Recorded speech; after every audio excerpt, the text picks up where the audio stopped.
Aujourd'hui sur le net, les internautes libanais réagissent à l'élection du nouveau président Michel Sleiman. La disparition d'une journaliste tibétaine Jam Yangki suscite l'inquiétude de la blogosphère locale. Et les brefs du jour.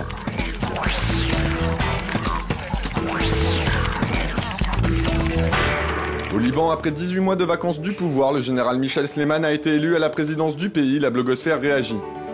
De nombreux Libanais rappellent que Sleiman fait figure d'homme de consensus. Pour ce blogueur, cette élection amorce donc la relance des institutions minées par la crise et les violences depuis 2004. Mais tous ne sont pas de cet avis. Ce blogueur estime lui que le Hezbollah a accepté Sleiman car le mouvement islamiste a tout obtenu, sauf le fameux choix du président. Il met en ligne cette caricature qui dénonce la mainmise du Hezbollah sur le Liban.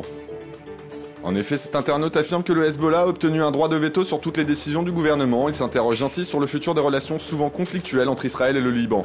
Mais malgré les inquiétudes, la majorité des blogueurs s'enthousiasment à propos de l'élection de Sleiman. L'un d'eux poste ses photos des rues de Beyrouth et parle de véritable Sleiman mania, tandis que des photomontages de félicitations circulent en ligne.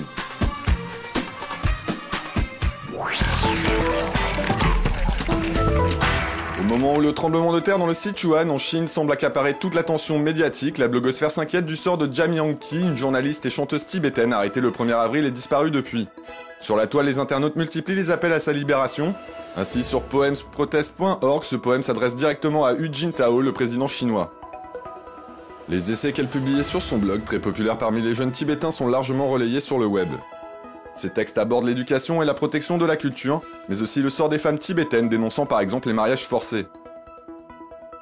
Et les clips de cette ancienne présentatrice de la chaîne d'État Qinghai Télévision continuent de circuler sur le net. Elle y révèle ses talents de chanteuse et de compositeur qui n'hésitent pas à mélanger pop et musique traditionnelle. Enfin, cette blogueuse tibétaine rappelle, elle, que d'autres artistes et intellectuels tibétains dont il ne faut pas oublier le sort ont été emprisonnés depuis le début des émeutes à Lhasa au mois de mars. Dans une tentative d'améliorer son image auprès des jeunes électeurs, le Premier ministre britannique Gordon Brown a lancé une session de questions-réponses sur YouTube. Les internautes sont invités à poster leurs interrogations sous la forme d'une vidéo, puis à voter pour les meilleures d'entre elles. Le 10 Downing Street s'est engagé à répondre aux questions les plus populaires d'ici fin juin.